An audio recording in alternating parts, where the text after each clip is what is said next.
परिवहन विभागाच्या उपप्रादेशिक कार्यालयाच्या उद्घाटन प्रसंगी मंचावर उपस्थित ते आमचे मित्र गुलाबभाऊ, किशोरप्पा, राजू मामा, मंगेश दादा, उपस्थित सर्व मान्यवर. वेळ खूप कमी, मला विमान सापडण्याची शक्यता कमी आणि खूप कामं पेंडिंग आहेत. रात्रभर जागून इच्छा घेण्याला आहे खरं आहे. आणि आजची रात्र पूर्ण जागा हजाराच्या वर फाईल माझ्या पडलेल्या आहेत. त्या फायले क्लिअर करायच्या, कारण 2-3 दिवस माझ्या आजच्या ऑफिसला लागेल. त्यानंतर कसं यांचा काही उपयोग होणार नाही. आज सर्वप्रथम मी आपल्या सर्वांना, विशेष करून किशोरप्पांना त्याचं अभिनंदन करतो आणि शुभेच्छाही देतो.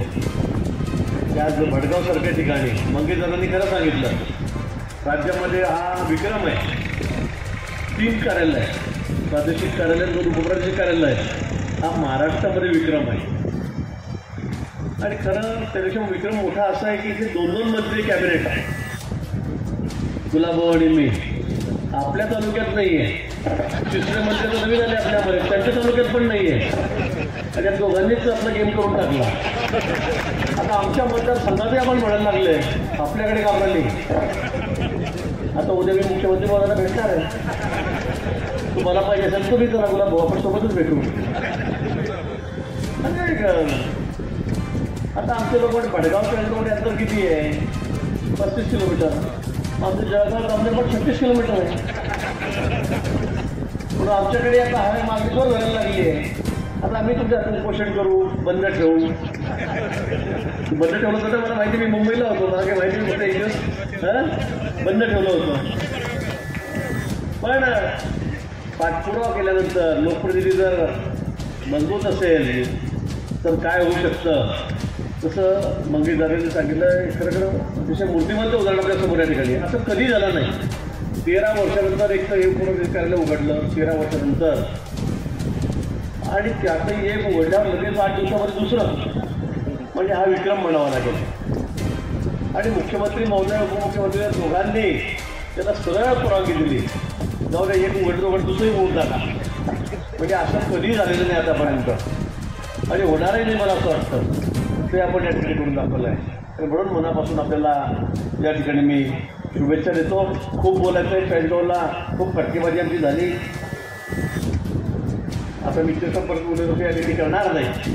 पण आता जे काही कुठला मी तोडगं काढलेलं आहे ते सांगतो परत तुम्हाला. जे तिथे सांगितलं, भले आम्हाला कार्यालय देऊ नका, पण आम्हाला दोन्ही आमदार मंगेशदादा आणि किशोरप्पा म्हटलं एक गाडी आम्हाला तुम्ही द्या, तुमच्या भावाने चोपन पासिंगची. बरोबर आहे. पण श्वास करा, चोपन तुम्ही घ्या, भावना मी घेतो. तुमचं पक्क जरा तुम्हाला माहिती केलं की तुमची गाडी घरी आता उदाहरण ते बरं रोकडा अशी ती डोक्याला आपली टोयोटाची गाडी, टोयोटा दुसरी नसली काय म्हटलं एसी भिंती काय असेल पाहिजे आपलं दोस्त भेटतं. लँड जर का काय म्हटलं ती छोटी गाडी सारखी जास्त किंमत नाही त्याची.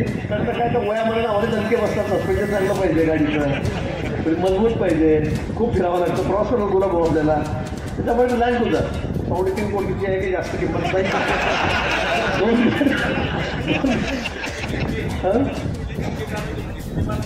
अच्छा, ते माझी ड्युटी झाली, बदलून टाकवता आपण. पण काही हरकत नाही. गमतीचा मागणी सोडला तरी पण आज खरोखर अतिशय आपल्या दृष्टीने अभिनंदनाचा दिवस आहे की भडगाव आता देशभरामध्ये कुठे गाडी पळाली. चाळीसगाव पासिंग आहे आता, 52 चाळीसगाव पासिंग, 54 भडगाव पासिंग. देशभरामध्ये आपलं नाव होणार आहे. आम्हाला आनंद आहे, आम्हाला अभिमान आहे. आणि असते काम आपल्या भडगावसारख्या छोट्या तालुक्याच्या ठिकाणी, गावाच्या ठिकाणी या ठिकाणी होतं आहे. त्याचा निश्चित आनंद, अभिमान आम्हाला सर्वांना आहे.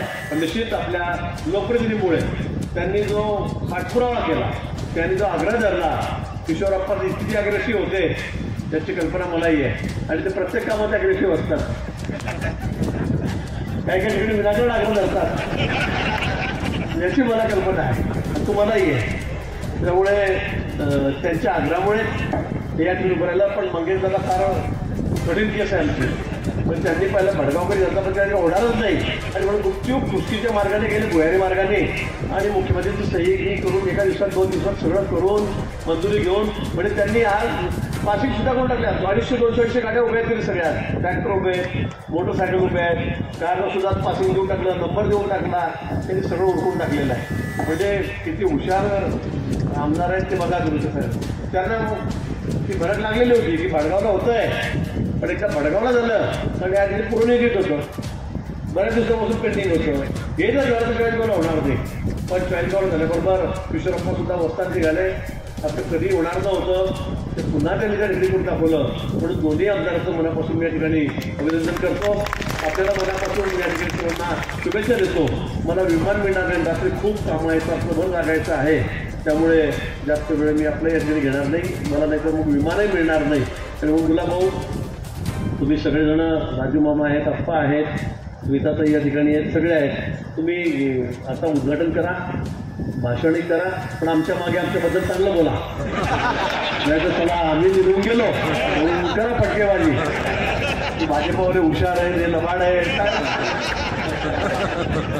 मुला बोलले असंच म्हणत होते, फार हुशार आहे म्हणे तुम्ही. तुला असं वेगळा हुशार आहे, पटवायच्या बाबतीत हुशार आहे. मी करतेच म्हटलं हुशार तुम्ही आहे. 2.5 वर्ष वाया गेले म्हणे, कोणामुळे वाया गेले 2.5 वर्ष? कमाल आहे. म्हणजे प्रेम आमच्याशी केलं, साखरपुडा आमच्याशी केला, विवाह आमच्याशी केला, लोकसभेमध्ये केला, विधानसभेत केला, निवडून आले, आणि आई ना निवडच्या दिवशी पळून गेले.